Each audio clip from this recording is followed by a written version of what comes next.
Yep, up at the back.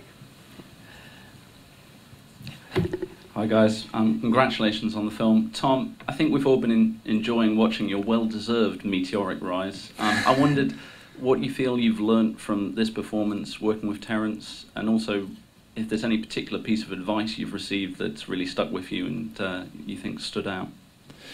Wow, that's a great question. Thank you very much for everything you just said. Well, it's strange because, if I'm being totally honest, I had only made before the beginning of 2010. I'd only made one feature film in my entire life, and then I made 5 in the space of 12 months. And I was very lucky to make 5 very, very different films, very, very close together. And Terence was the last in that line, by no means the least at all. And I think this was the most. Certainly the most poetic material that I'd engaged in, and unquestionably the most serious and mature. And the process of shooting this film I just absolutely adored. I loved working with Rachel. She is completely fearless and without vanity in the way that she approaches her work. She's capable of playing at every extremity of her range, whether that's anger or sadness or vulnerability or joy. And as a woman, she's incredibly game and warm and fun. And that was amazing.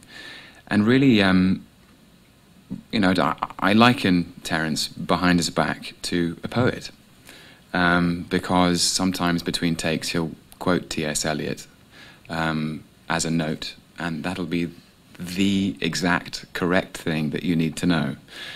And just various things about approaching work and preparation and the execution of that preparation. It's a very delicate thing, because I do think film acting isn't about preparation, really. It's about freedom. And once you've done your homework, once you've done your training, whatever metaphor you choose to use, when you start shooting, it's almost like free-falling and allowing accidents to happen. And I suppose that what I've already quoted is something Terence said to me, which is, the camera captures the truth, but it also captures falsity. So if you don't feel it, don't do it. And I think as a kind of mantra going forward, you know, quite often I've seen actors overthink things. I've seen them get very intensively into something physical and be almost aiming for a target, or having a big idea. And I think that's dangerous in a way. Like, allow life to happen and trust your director and his crew to capture that with their motion picture cameras. There you go.